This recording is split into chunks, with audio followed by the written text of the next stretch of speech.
Everyone, welcome to NEET Nova. This is Simran, your biology educator, and I hope कि आप सब एकदम fit and fine है और आपकी प्रिपरेशन भी बढ़िया चल रही होगी। तो बच्चे, आज इस सेशन में जो हम टॉपिक कवर करने वाले हैं दैट इज एड्स, जो नीट एग्जाम के लिए तो इंपॉर्टेंट है ही है, बट फॉर जनरल अवेयरनेस भी आपको इस टॉपिक के बारे में, इट्स डिसीज डिसऑर्डर के बारे में पता होना चाहिए। सो आज इस सेशन के अंदर हम ये जानेंगे कि एड्स क्या होता है, कैसे स्प्रेड होता है, क्यों होता है, कैसे इससे बच सकते हैं, प्रिवेंशन मेजर्स क्या हैं। तो ये सारी चीजें हम कवर करेंगे इस लेक्चर के अंदर। तो उससे पहले एक छोटी सी बात आपके लिए कि for your NEET 2025 exam preparation, आपकी एग्जाम प्रिपरेशन को और बेहतर बनाने के लिए Unacademy is here with a great great great offer. आपके नीट यूजी प्रिपरेशन के जो भी सब्सक्रिप्शन हैं, जो भी कोर्सेज हैं अनअकैडमी पे प्लेटफॉर्म पे, they are starting at just ₹4,999। तो आपको लिंक जो है वो डिस्क्रिप्शन में मिल जाएगा। फ्लैट 50% ऑफ जो है वो चल रहा है इस टाइम पे, and this offer ends tomorrow. तो आपको फटाफट डिस्क्रिप्शन में जाना है, लिंक पे क्लिक करना है, अपना सब्सक्रिप्शन चूज करना है, and you have to use the code SN09। Let me write it here. आपको कोड यूज करना है SN09, ये मेरा ही कोड है। तो आप जब इस कोड को यूज करेंगे तो आपको फ्लैट 50% डिस्काउंट मिलेगा अपने नीट यूजी सब्सक्रिप्शन पे। तो चलिए, तो सबसे पहले बात करते हैं कि व्हाट इज एड्स। एड्स होता क्या है? तो basically it is acquired immunodeficiency syndrome. एक ऐसा डिसीज है जिसके अंदर हमारा जो इम्यून सिस्टम है, इम्यूनिटी की डेफिशिएंसी आ जाएगी हमारी बॉडी में, और this is caused by HIV virus, human immunodeficiency virus. एक ऐसा वायरस जो ह्यूमन के अंदर इम्यूनिटी की डेफिशिएंसी क्रिएट करेगा, यानी ये हमारे इम्यून सिस्टम के सेल्स पे ही अटैक करता है और हमारी इम्यूनिटी को ही वीक बना देता है। अब किसी पर्सन की अगर इम्यूनिटी ही वीक हो जाए तो वो डिसीज से फाइट कैसे करेगा? हमारा इम्यून सिस्टम ही तो रिस्पॉन्सिबल है टू फाइट अगेंस्ट डिसीजेस। जब इम्यून सिस्टम के सेल्स ही वीक हो गए तो डिसीज के अगेंस्ट फाइट करने की कैपेसिटी जो है वो बहुत कम हो जाएगी। ठीक है, in this condition a person's immune system becomes too weak to fight against any kind of infection और डिसीज। तो जब ये डिसीज हमें होता है किसी भी पर्सन को, तो उसका इम्यून सिस्टम इतना वीक हो जाता है कि बाद में उसको कोल्ड कफ वगैरह छोटा सा भी कोई इन्फेक्शन हो तो वो भी उसकी बॉडी जो है वो झेल नहीं पाती, रिकवर नहीं कर पाती है। ठीक है, it was clinically diagnosed in 1980s। 1980s में ये पहली बार क्लिनिकली डायग्नोस किया गया। Ever since then it has spread over the world, killing around 25 million people till date। 1980s में पहली बार ये डिटेक्ट हुआ और अब तक अराउंड 25 मिलियन लोग जो हैं वो एड्स की वजह से they have died due to AIDS. ठीक है, तो ये था एक जनरल इंफॉर्मेशन कि एड्स होता क्या है। अब HIV जो वायरस है उसकी वजह से एड्स होता है। कैसे स्प्रेड होता है एड्स? किसी भी हेल्दी पर्सन को एड्स कैसे हो सकता है, क्या कॉजेज हैं एड्स के? ठीक है, तो पहली बात तो ये जो डिसीज है ये तब होता है जब एक इन्फेक्टेड पर्सन के बॉडी फ्लूइड्स किसी हेल्दी पर्सन के बॉडी फ्लूइड से कांटेक्ट में आते हैं। चाहे आप ब्लड ट्रांसफ्यूजन करा रहे हैं, अब ब्लड भी तो एक बॉडी फ्लूइड है। अगर आपके ब्लड में, अब सपोज ब्लड ट्रांसफ्यूजन हो रहा है, किसी पर्सन को ब्लड की रिक्वायरमेंट है, अब उसको जो ब्लड दिया जा रहा है सपोज वो इन्फेक्टेड ब्लड है, अब बिना जांच के, बिना उसको टेस्ट किए अगर वो ब्लड उस हेल्दी पर्सन की बॉडी में एंटर कर रहा है तो अल्टीमेटली जो इन्फेक्शन है वो ट्रेवल कर गया, वायरस जो है वो उस पर्सन की बॉडी में आ गया। तो इस तरह से जब बॉडी फ्लूइड कांटेक्ट में आएंगे तभी HIV जो है वो हेल्दी पर्सन में ट्रांसफर होगा। तो सबसे पहला पॉइंट है unprotected sexual intercourse with an already infected person. अगर कोई पर्सन जो है वो एक AIDS infected person, HIV infected person के साथ सेक्सुअल कांटेक्ट बना रहा है तो तब भी बॉडी फ्लूइड्स कांटेक्ट में आएंगे। अगर this is unprotected sexual intercourse, मतलब कि अगर कोई भी प्रोटेक्शन का यूज नहीं किया है, कॉन्डम्स का यूज नहीं किया है और सेक्सुअल इंटरकोर्स हो रहा है, तो अगर वो इन्फेक्टेड पर्सन है आपका पार्टनर तो उससे जो है वो इन्फेक्शन हो सकता है to the healthy person. Then reusing needles used by infected person. अगर किसी इन्फेक्टेड पर्सन को कोई इंजेक्शन दिया गया और सेम नीडल एक हेल्दी पर्सन पे यूज की गई। अब देखो, नीडल जो है, इंजेक्शन जब देते हैं तो नीडल हमारी बॉडी में इंसर्ट की जाती है, वो हमारे बॉडी फ्लूइड, हमारे ब्लड के साथ कांटेक्ट में आती है। अगर वही नीडल किसी दूसरे पर्सन पे भी यूज की जाए तो मतलब वो बॉडी फ्लूइड जो है वो आपस में, अब उस नीडल पे अगर मेरा थोड़ा बहुत ब्लड रह गया, वही नीडल किसी दूसरे पर्सन पे यूज की जा रही है तो मतलब वो बॉडी फ्लूइड जो है वो आपस में कांटेक्ट में आ रहे हैं। ठीक है, देन है from an infected mother to the body through placenta. जब कोई फीमेल प्रेग्नेंट है तो अगर वो इन्फेक्टेड है, प्लेसेंटा के थ्रू HIV वायरस जो है वो बेबी के अंदर भी जा सकता है।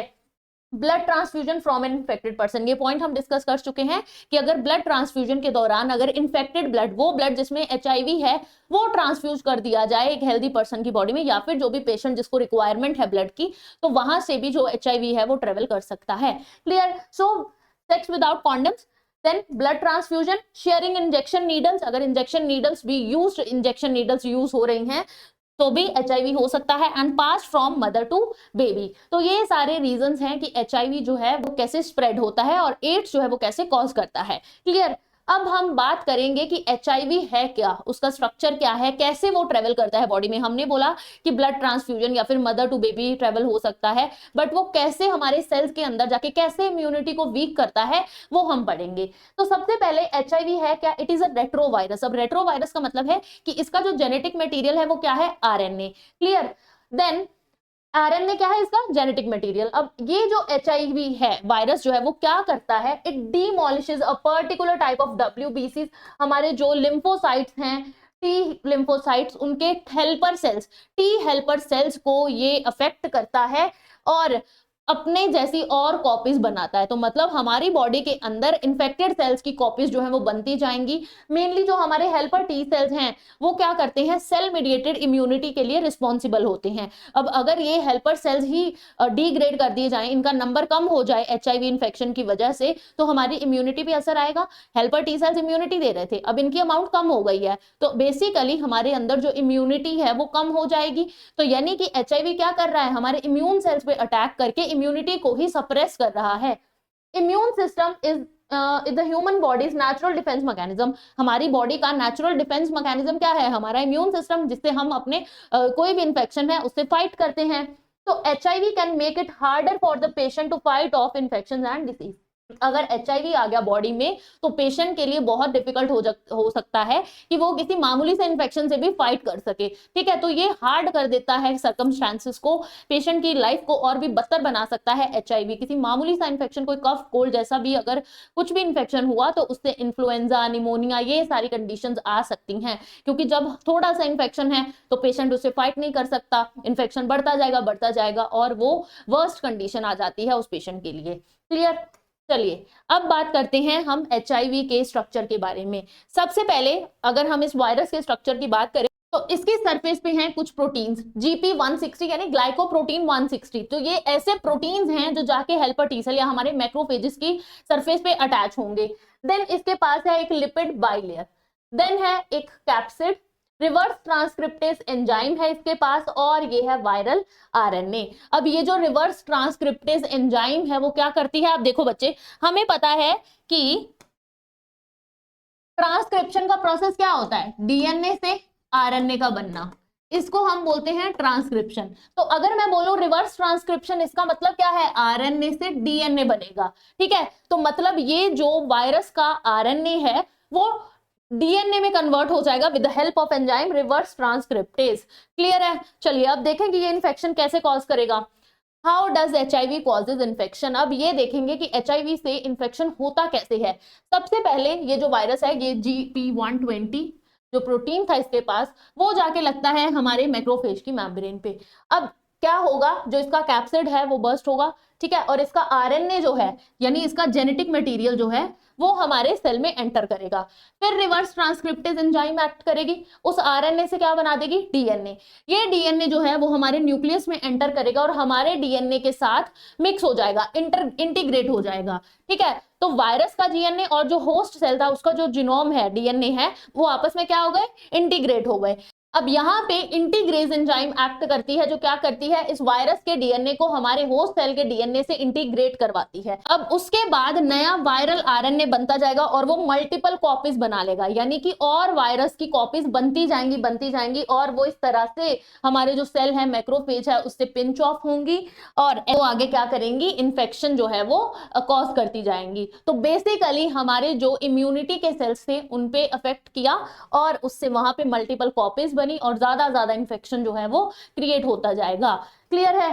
चलिए अब बात करेंगे कि एड्स के सिम्टम्स क्या है, what are the symptoms of AIDS, कि अगर किसी पर्सन को एड्स हो जाता है तो उसको अपनी बॉडी में, अब देखो एड्स के जो सिम्टम है वो हो सकता है कुछ महीनों तक अपीयर ही ना हो बॉडी में, महीनों तक या साल तक अपीयर ही ना हो। अगर बॉडी में सिम्टम्स ही नहीं आएंगे तो हमें डायग्नोसिस करना, डिटेक्ट करना भी थोड़ा टाइम लग जाता है, ठीक है। तो बेसिकली सिम्टम्स क्या है, फीवर है, chills, headache, joints pain, sore throat, muscle एक यानी मसल्स में पेन होना, स्टमक अपसेट रहना, बॉडी पे स्किन पे रैशेस आ जाना, एंड वीकनेस होना, थके थके महसूस होना, रात को स्वेटिंग होना। इसके अलावा जो हमारे लिम्फ ग्लैंड्स हैं, लिम्फ नोड्स हैं, वो क्या हो जाते हैं, स्वेल कर जाते हैं। अब यहाँ आप इमेज में भी देख सकते हो, स्किन पे इस तरह रैशेस हो सकते हैं, यहाँ आप देख सकते हैं जो लिम्फ नोड्स हैं, ये हमारे यहाँ जॉ लाइन के पास लिम्फ नोड्स होते हैं, वो क्या दिखाए गए हैं कि स्वेल हो चुके हैं। उसके अलावा माउथ के अंदर इस तरह से आप देख सकते हैं सोर्स हो सकते हैं, छाले पड़ जाना जैसे होता है ना वैसे, क्लियर। अब एड्स को डिटेक्ट कैसे किया जाए, अगर एड्स हो जाए तो पता कैसे चलेगा कि इस पर्सन को एड्स है, ठीक है। तो उसके लिए एक इंपॉर्टेंट टेस्ट है जिसका नाम है ELISA, this is enzyme linked immunosorbent assay. HIV का अगर इन्फेक्शन होता है तो इस टेक्निक के साथ हम ब्लड सैंपल में डिटेक्ट कर सकते हैं कि एड्स मतलब एचआईवी है या नहीं है, यानी एड्स है उस पर्सन को या नहीं है। तो एड्स जो है वो क्योरेबल नहीं है, उसका कोई इलाज नहीं है, लेकिन अब क्योंकि ये ऐसा डिसीज है जो जिससे हम अगर प्रिवेंशन रखें तो हम बच सकते हैं, prevention is better than cure, है ना। तो हमें कुछ चीजों का ध्यान रखना होगा, जैसे हमने पढ़ा कि एड्स क्यों होता है, अनप्रोटेक्टेड सेक्स से, नीडल्स अगर यूज जो है वही दोबारा से रीयूज की जाए तो भी हो सकता है, ब्लड ट्रांसफ्यूजन से हो सकता है। तो अगर हम इन्हीं चीजों पे ध्यान दें तो मतलब हम एड्स से प्रिवेंट कर सकते हैं यूजिंग डिस्पोजेबल नीडल्स, यानी एक नीडल जब यूज की तो उसको उसमें डिस्पोज कर दो, बाद में रीयूज नहीं करना है। प्रैक्टिसिंग सेफ सेक्स यानी कि use of protections like condoms का यूज करना है आपको। रेगुलर हेल्थ चेकअप्स, आप रेगुलरली हेल्थ चेकअप करवाते रहिए सो दैट माइन्यूट कोई भी इंफेक्शन है बॉडी में तो आपको जल्दी पता लग जाए। Monitoring blood transfusion and pregnancy, जब भी कोई फीमेल प्रेग्नेंट है तो रेगुलर चेकअप्स होने चाहिए, या फिर ब्लड ट्रांसफ्यूजन हो रहा है तो ब्लड को प्रॉपरली टेस्ट किया जाए कि इस ब्लड में किसी तरह का कोई इन्फेक्शन, कोई वायरस तो नहीं है, सो दैट जो भी उसका नेगेटिव इंपैक्ट है हम उससे बच सके, एचआईवी के स्प्रेड से बच सके। So these were some basic things that we need to understand कि हमें एचआईवी के स्प्रेड से बचना कैसे है।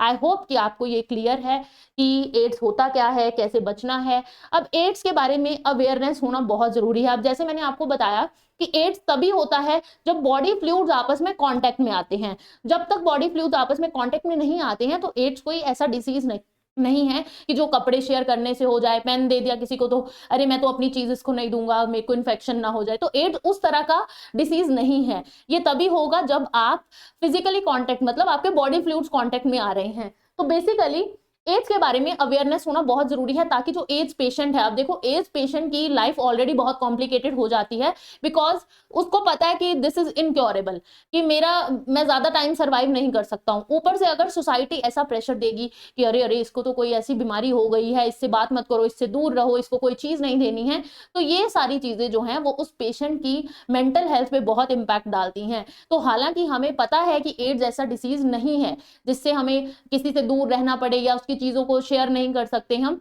तो this kind of awareness is required ताकि हम उनको इंक्लूसिविटी प्रोवाइड कर सके। तो प्रॉपर सिंपैथी के साथ उस पेशेंट के साथ हमें ट्रीट करना चाहिए, ठीक है। Another important factor is the awareness of AIDS. AIDS के बारे में ऐसी अवेयरनेस होना बहुत इंपॉर्टेंट है as it doesn't spread by merely physical contact, कि ये सिर्फ जो है ऐसे किसी के साथ हैंडशेक कर लेने से तो एड्स नहीं हो जाता। It spreads when body fluids of infected person come in contact with the body fluids of healthy person. जब एक इन्फेक्टेड पर्सन के body fluids either by kissing, either by sexual contact, blood transfusion using infected needles, तो ये सारी चीजों से ads infection हो सकता है। ऐसे हैंडशेक करने से, हग करने से एड्स जो है वो नहीं होता, clear. So the infected person should not be discriminated and must be treated in a friendly manner। तो जो भी infected person है, जो patient है एड्स का, उसको discriminate नहीं करना चाहिए बल्कि उसके साथ friendly manner में behave करना चाहिए, उसका अच्छे से ख्याल रखना चाहिए, उसको लेफ्ट आउट फील नहीं कराना है कि मेरे को कोई ऐसी प्रॉब्लम है कि कोई मेरे से बात नहीं करता है। इंस्टेड आपको फ्रेंडली मैनर में अच्छे से बिहेव करना चाहिए। सो आई होप कि आपको एड्स के बारे में अच्छी इंफॉर्मेशन मिली है, आपको टॉपिक समझ आया, प्लस आपको अवेयरनेस भी हुई। तो एक और अच्छा, अब यहाँ पे भी आप देख सकते हो, fight against AIDS not people with AIDS. So आपको एड्स से लड़ना है, ना कि उन लोगों के साथ लड़ना है जिनको एड्स है, ठीक है। तो आई होप आपको सेशन अच्छा लगा। अब इंपॉर्टेंट बात ये है कि अगर आप नीट 2025 एस्पिरेंट हैं, अब 5 महीने रह गए हैं, तैयारी को करना है फास्ट ट्रैक, तो आपके लिए है all star fast track reloaded batch for NEET UG 2025, जिसमें लाइव लेक्चर्स होंगे, टेस्ट होंगे, एंड ये बैच जो है वो कल से स्टार्ट हो रहा है एट जस्ट ₹2,999। आपको डिस्काउंट के लिए यूज करना है मेरा कोड SN09, लिंक मिलेगा डिस्क्रिप्शन में, तो फटाफट जाइए, लिंक पे क्लिक करिए, अपना कोर्स चूज करिए एंड कोड लगाइए फॉर द डिस्काउंट। तो ये सारे एडुकेटर्स जो हैं वो आपको पढ़ाएंगे, अच्छे से आपकी तैयारी करवाएंगे, मल्टीपल टाइम रिवीजन होगी, डाउट सॉल्विंग होगी, and if you are a NEET 2026 aspirant, तो आपके लिए टीम टाइटन्स लेके आई है निम्बस प्रो रीलोडेड बैच, जिसके अंदर आपको 500 प्लस लाइव लेक्चर्स टेस्ट होंगे and it is just at 4,999 और दिस बैच इज लाइव, ठीक है। जल्दी जल्दी जाओ, लिंक डिस्क्रिप्शन में है। SN09 कोड अगर आप लगाएंगे तो आपको मिलेगा flat 50% discount. Then if you are an early achiever, आप नीट 2027 के लिए प्रिपेयर कर रहे हैं, तो आपके लिए है Nimbus early achievers batch for NEET UG 2027, जिसके अंदर 1450 प्लस लाइव लेक्चर्स हैं, 40 प्लस टेस्ट है, और ये बैच भी बेटा जी कल से स्टार्ट हो रहा है। सो हरी अप, जल्दी जल्दी जाइए, link is in the description. You have to use code SN09 for getting discounts. तो this code is at 9,999 for NEET 2027। तो ये सारी टीम जो है ये आपको पढ़ाएगी, आपकी तैयारी को और स्ट्रांग बनाएगी। तो that's all about today session. Session अच्छा लगा हो तो लाइक कर दो, सेशन को शेयर कर दो फ्रेंड्स के साथ, और NEET Nova by Unacademy channel को सब्सक्राइब कर दो। मिलते हैं बच्चों अगले सेशन में, till then take care, bye bye.